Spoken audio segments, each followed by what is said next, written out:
Hello anime lovers, कैसे हैं आप लोग। अगर आप मेरी वीडियो में नए हैं तो सबसे पहले आप मेरे चैनल को सब्सक्राइब कर देना, लाइक करना और कमेंट करके जरूर बताना कि आपको ये वीडियो कैसी लगी। और अगर आपने मेरे पहले वाले एपिसोड्स नहीं देखे हैं तो मेरे चैनल में जाके जरूर से देख लेना। और आज हम स्टार्ट करते हैं हेल मेकर के एपिसोड 10 को। जैसा कि हमने हेल मेकर के 9 एपिसोड में देखा था कि विक्रम के मना करने के बाद भी रिया उस साइको के पीछे पीछे जाती है, और जैसे वो साइको को पता लगता है कि मेरे पीछे कोई आ रहा है तो फिर वो साइको भी रिया को किडनैप कर लेता है। अब हम स्टार्ट करते हैं हेल मेकर के एपिसोड 10 को। ये सारी बातें विक्रम को पता लगी गई होती हैं, तो फिर वो डिटेक्टिव को ये सारी बातें बताता है। डिटेक्टिव और विक्रम आपस में डिसाइड करते हैं कि हमें वहाँ पे चलना चाहिए, हमें उसे बचाना चाहिए। इसी के साथ हम देखते हैं रिया को, जो कि उस साइको को बोल रही होती है कि तुम्हारे अंदर दिमाग भी है, तुम तो पागल हो। तभी वो साइको बोलता है, मुझ जैसे साइको के लिए ये जो तुमने बोला ये तो तारीफ है। तभी हम देखते हैं साइको के डीमन को, जो कि रिया के डीमन को मार रहा होता है और बोलता है कि तुम तो कुछ कर भी नहीं सकते और ना ही कुछ बोल सकते हो, और उसका मजाक भी उड़ाता है काफी ज्यादा। उसके बाद वो साइको रिया को उसके हाथ पैर बांध कर एक जगह टांग देता है। तभी रिया को गुस्सा आता है कि ये मुझे टांग क्यों रहा है, ऊपर से इसने पूरी तरह से मुझे बांध दिया है। तभी रिया गुस्से में आके उसका कान को काट लेती है। लेकिन यहाँ पे काफी ज्यादा हैरानी की बात तो ये है कि वो साइको बिल्कुल भी गुस्सा नहीं करता। इवन वो तो अपना कान काट के उसे दे देता है और कहता है मुझे तो शेयर करना काफी ज्यादा पसंद है। तभी रिया कहती है तुम ज्यादा उड़ो मत, मेरे दोस्त मुझे बचाने के लिए आते ही होंगे। तभी वो साइको कहता है यही तो बात है, इसीलिए तो मैंने तुम्हें अभी तक छोड़ा हुआ है, तभी तो मैं तुम्हें मार नहीं रहा। तुम एक तरह का मेरे लिए चारा हो। तुम्हारे दोस्त जैसे ही तुम्हें बचाने के लिए आएंगे, मैं तुम्हारे साथ साथ उनको भी नरक में भेज दूंगा। तुम्हें क्या लगा था मैंने तुम्हें छोड़ के क्यों रखा है? मैं चाहता तो तुम्हें अभी मार सकता था, लेकिन तुम मेरे लिए चारा हो तो तुम्हें बचा के रखना काफी ज्यादा जरूरी है मेरे लिए। अभी हम देखते हैं कि विक्रम वहाँ पे पहुंच गया था, जहाँ पे रिया विक्रम को कॉल करके सारी बात बता रही होती है। तभी विक्रम ब्रह्मार को कहता है कि तुम अपनी डेथ एबिलिटी का यूज करो। और जैसे ही ब्रह्मार उसे यूज करना स्टार्ट करता है तो विक्रम कहता है कि ये तो बिल्कुल एक मेज पजल की तरह है, लेकिन इसमें तो बस थोड़ा सा ही चेंज है। इसमें हमें डेथ को अवॉइड नहीं करना था, इसमें हमें डेथ के पास जाना था, क्योंकि जितना ही थिक स्मोक होगा उतना ही वो अपनी मौत के करीब होगा। उसी के साथ वो रिया के भी करीब होगा, यानी कि उसको ढूंढ ही लेगा। यहाँ भी ब्रह्मांड तो काफी ज्यादा खुश होता है, क्योंकि एक ऐसी एबिलिटी जो कि सिर्फ प्रोटेक्टिव एबिलिटी थी, उस एबिलिटी को उसने ट्रैकिंग की तरह यूज किया है। तभी विक्रम उस स्मोक का पीछा करते करते फाइनली उस बिल्डिंग में पहुंच जाता है जहाँ पे रिया होती है। तभी वो देखता है रिया को, जो कि अभी भी उस हुक में फंसी हुई थी, यानी कि लटक रही थी। तभी रिया अपनी आंखें खोलती है और देखती है सामने वो सारे टूल्स थे जो कि वो साइको यूज करता था। तभी वो अपने मन में सोचती है अगर ये वैसा साइको है जैसे कि मूवीज में दिखाया जाता है तो मेरे पास सिर्फ एक ही चांस है इससे बचने का, कि ये कुछ भी करे, मुझे कोई भी मूवमेंट नहीं करनी है, मुझे बस शांत रहना है और कुछ भी नहीं बोलना है और ना ही देखना है। तो इसे ऐसा लगा कि मैं मर चुकी हूँ। तभी वहाँ पे वो साइको आ जाता है और वो देखता है कि रिया तो कोई मूवमेंट ही नहीं कर रही। तभी वो सोचता है मुझे कुछ तो करना होगा, मैं काफी ज्यादा बोर हो रहा हूँ। तभी वो साइको टूल्स उठाता है और वो रिया के बाल खींचने लग जाता है।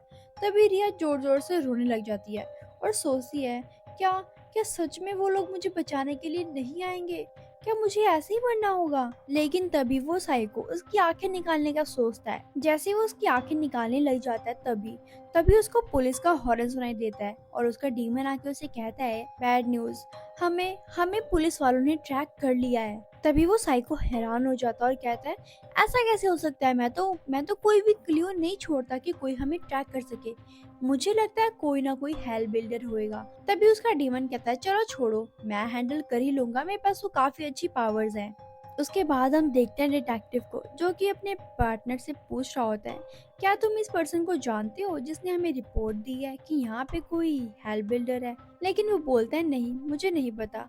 तभी डिटेक्टिव सोचता है कि शायद शायद ये विक्रम का काम हो सकता है, क्योंकि वो बहुत ही ज्यादा समझदार है। शायद वो इसीलिए यहाँ पे नहीं आया कि उसे लगता है कि शायद वो फंस सकता है। वैसे भी ये सारा काम तो एक अडल्ट ही हैंडल कर सकता है, और वो तो एक बच्चा है। चलो कोई बात नहीं। वे डिटेक्टिव और उसके पार्टनर्स उस बिल्डिंग के अंदर जाते हैं। तभी डिटेक्टिव का पार्टनर उसे कहता है, ये तो काफी ज्यादा डेंजरस सी लग रही है, यहाँ पे ना कोई लाइट है, ना कोई आवाज आ रही है, कुछ भी नहीं।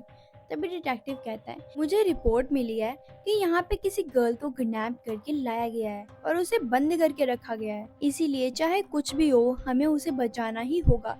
इसीलिए सभी लोग अलग अलग जगह पे जाओ और उसे ढूंढो। तभी वहाँ पे एक पर्सन जो कि काफी ज्यादा अंधेरे से डरता है, लेकिन फिर भी वो हिम्मत लगा के आगे जाता है। तो उसे ऐसा लगता है कि शायद उसके पीछे कोई है। भाई जैसे ही वो मुड़ के देखता है, वो डीमन मतलब कि साइको का डीमन उसकी गर्दन पकड़ के घुमा देता है और वो वहीं पे मर जाता है। उसके बाद हम देखते हैं डिटेक्टिव को, जो कि अकेला होता है और उस गर्ल को ढूंढ रहा होता है। तभी वो अपने पार्टनर्स को वॉकी टॉकी की हेल्प से बोलता है कि यहाँ पे हमें बैकअप की नीड है, तो जल्दी से लेकर आओ। लेकिन कोई भी रिस्पॉन्स उसे नहीं मिलता। फिर वो आगे जाता है और उसे थोड़ा डर सा लगता है। उसे लगता है कि शायद मेरी राइट साइड पे कोई तो है। फिर वो डिटेक्टिव जंप करके पीछे जाता है और अपनी गोलियां चलाने लग जाता है। तभी हम देखते हैं उस साइकोपैथ को, जिसने अपने डीमन के सूट को पहना होता है ताकि उसे कोई मार ना सके। तो यहाँ पे जितने भी डिटेक्टिव ने गोलियां चलाई होती हैं, उसे कुछ भी फर्क नहीं पड़ता, क्योंकि उसने सूट पहना होता है। तभी डिटेक्टिव कहता है, डीमन ये यहाँ पे क्या कर रहा है? तभी डिटेक्टिव अपने डीमन को बुलाता है, यानी कि गार्गामोंगा को, और कहता है कि क्या क्या ये डीमन है? तभी वो गार्गामोंगा उसे बताता है कि ये डीमन नहीं है, तुम ध्यान से देखो, इसने अपने डीमन का सूट पहना हुआ है और इस सूट पहनने की वजह से उसकी लाइफ कम हो रही है, लेकिन फिर भी उसने पहना हुआ है ताकि उसे कोई मार ना सके। इस सूट के अंदर ये साइकोपैथ है।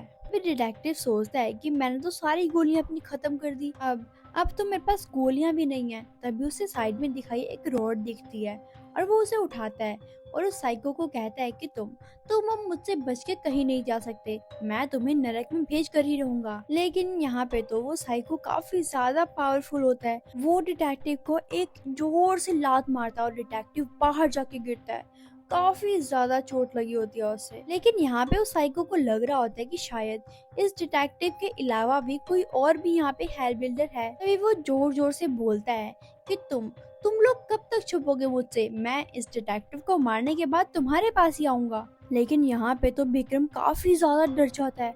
उसे लगता है कि शायद उसे पता लग चुका है कि मैं भी यहाँ पर हूँ। फिर विक्रम कहता है, अगर मैं यहाँ पे डिटेक्टिव को बचाने जाता भी हूँ, तो फिर मैं रिया को कैसे बचाऊंगा? कैसे करूंगा मैं ये सब कुछ? उसके बाद हमें डिटेक्टिव की बैक स्टोरी को दिखाया जाता है, जहाँ पे हमें डिटेक्टिव के फादर को दिखाया जाता है, जो कि एक पुलिस ऑफिसर थे। वो काफी ज्यादा हाई फैमिली से बिलोंग नहीं करते थे, वो एक लो फैमिली से बिलोंग करते थे। उसके फादर काफी ज्यादा टाइम तो घर से बाहर ही रहते थे, और यहाँ पे डिटेक्टिव को उसकी मॉम ने काफी ज्यादा पढ़ाया लिखाया था ताकि वो बड़े होके अच्छी नौकरी कर सके, अच्छा पैसा कमा सके। वन उसके डैड तो रोज उसके लिए नए नए कपड़े लाते थे, नए नए खिलौने लाते थे। लेकिन एक दिन डिटेक्टिव के फादर को गैंग मेंबर्स मार देते हैं। डिटेक्टिव के फादर के शरीर पर तो काफी ज्यादा निशान थे। तभी कोर्ट में जाके पता लगता है कि उसके फादर को काफी ज्यादा लोगों ने, यानी कि ग्रुप मेंबर्स ने मिलकर मारा था। लेकिन यहाँ पे लैक ऑफ एविडेंस की वजह से उन लोगों को सजा नहीं मिलती जिन लोगों ने उसके फादर को मारा होता है, और उस केस को लैक ऑफ एविडेंस की वजह से डिसमिस कर दिया जाता है। ये देखकर उसे काफी ज्यादा बुरा लगता है कि मेरे फादर को जस्टिस नहीं मिला। तभी वो सोचता है, मैं बड़ा होके जरूर एक पुलिस ऑफिसर बनूंगा और उन लोगों को मदद चखाऊंगा जिन्होंने मेरे फादर को मारा है। लेकिन जब वो बड़ा होके पुलिस ऑफिसर बन जाता है और अपने फादर के शुरू किए काम को खत्म करने का ट्राई करता है, लेकिन उसकी बात कोई सुनता ही नहीं है। उसकी बात को सभी इग्नोर करते हैं, लाइक उसकी बात की तो कोई वैल्यू ही नहीं है। और तो और उसके जो सीनियर्स होते हैं उसको दबाने की कोशिश करते हैं। तभी यहाँ पे उसे पता लगता है कि यहाँ पे जो सीनियर्स हैं उन्हें जस्टिस की तो कोई भी वैल्यू नहीं है। वो तो सिर्फ और सिर्फ पैसे लेके अपनी जेब भरना जानते हैं। किसी के साथ क्या अन्याय हो रहा है और क्या नहीं हो रहा, उन्हें किसी भी चीज से मतलब नहीं होता है। अभी वो डिसाइड करता है कि मैं पुलिस ऑफिसर नहीं, मैं एक डिटेक्टिव बनूंगा। और जैसे वो डिटेक्टिव बनता है तो उसे पता लगता है कि यहाँ पे सिर्फ और सिर्फ उसके फादर नहीं थे जिनको जस्टिस नहीं मिला था। यहाँ पे उसके फादर के अलावा भी काफी सारे ऐसे लोग हैं जिनको जस्टिस मिला ही नहीं है। तभी यहाँ पे गार्गामोंगा आता है और कहता है कि तुम यहाँ पे किसी को भी नरक में भेज सकते हो। उसके बाद हम प्रेजेंट में आते हैं जहाँ पे हम देखते हैं उस साइको को, जो कि पुलिस वाले को बोल रहा होता है कि क्या क्या तुम इतनी ज्यादा कमजोर हो, तुम तो हिल भी नहीं पा रहे। भाई यहाँ पे डिटेक्टिव उठता है और कहता है तुम तो अब नहीं बचोगे, तुम्हें तो मैं नरक में भेज कर ही रहूंगा। और जैसे ही वो अपनी की निकालता है वो तो ग्लो कर रही होती है, लेकिन यहाँ पे वो साइको तो काफी ज्यादा तेज था और वो कहता है डिटेक्टिव को कि मैंने तो अभी अपनी गेम कंप्लीट भी नहीं किया है और तुम तो मुझे नरक में भेजना चाहते हो। तभी वो साइको उसकी चाबी खींचता है और जाके दूर फेंक देता है। यहाँ पे खड़ा गार्गा मूंगा भी ये सब कुछ देख रहा होता है और वो कहता है कि मैं अपने पार्टनर की हेल्प करना चाहता हूँ, लेकिन मैं एक डीमन हूँ, मैं उसकी हेल्प नहीं कर सकता, मैं इंसानों के बीच में नहीं इंटरफेयर कर सकता, ये रूल्स के खिलाफ हो सकता है। यहाँ पे तो वो साइको सोच रहा था कि मैं डिटेक्टिव के दिमाग से खेलूंगा। ऐसे वो उसको मारने वाला होता है, तभी उसको पीछे से आवाज आती है कि क्या ओए, तेरे को तेरी मम्मी ने कुछ सिखाया नहीं है क्या, या फिर तेरी मम्मी थी ही नहीं। तभी साइको डिटेक्टिव से पूछता है अबे ये कौन आ गया। तभी वो डिटेक्टिव बताता है कि ये भी एक हेल बिल्डर है। यहाँ पे तो डिटेक्टिव मन ही मन में खुश हो रहा था कि फाइनली यहाँ पे कोई तो आया मुझे बचाने के लिए। लेकिन जैसे डिटेक्टिव विक्रम को देखता है तो वो तो खुद ही डर रहा होता है, वो तो सिर्फ और सिर्फ हिम्मत करके खड़ा होता है, क्योंकि यहाँ पे तो विक्रम की लेग्स काफी ज्यादा हिल रही होती हैं। मतलब वो अंदर से काफी ज्यादा डर रहा होता है, लेकिन फिर भी वो खड़ा होता है। तभी डिटेक्टिव सोचता है ऐसा तो नहीं हो सकता कि इसने कोई प्लान ना किया हो, जरूर इसने कुछ ना कुछ प्लान करा है तभी यहाँ पे आया है। तभी विक्रम उस साइको से बोलता है कि अगर अगर तुम में हिम्मत है मुझसे लड़ने की तो अपना ये सूट उतार के आओ, अगर तुम मर्द हो तो मुझसे लड़ के दिखाओ। फाइनली यहाँ पे वैसा हो रहा होता है जैसे वो विक्रम सोच रहा होता है। उसने जैसा सोचा था कि मैं इसे अपने फाइट के लिए बुलाऊंगा और मेरे पास ही आएगा और तभी वो डिटेक्टिव को छोड़ देगा, सेम वैसा ही होता है। और जैसे वो साइको एक मुक्का मारता है तो विक्रम उसे डॉज कर लेता है।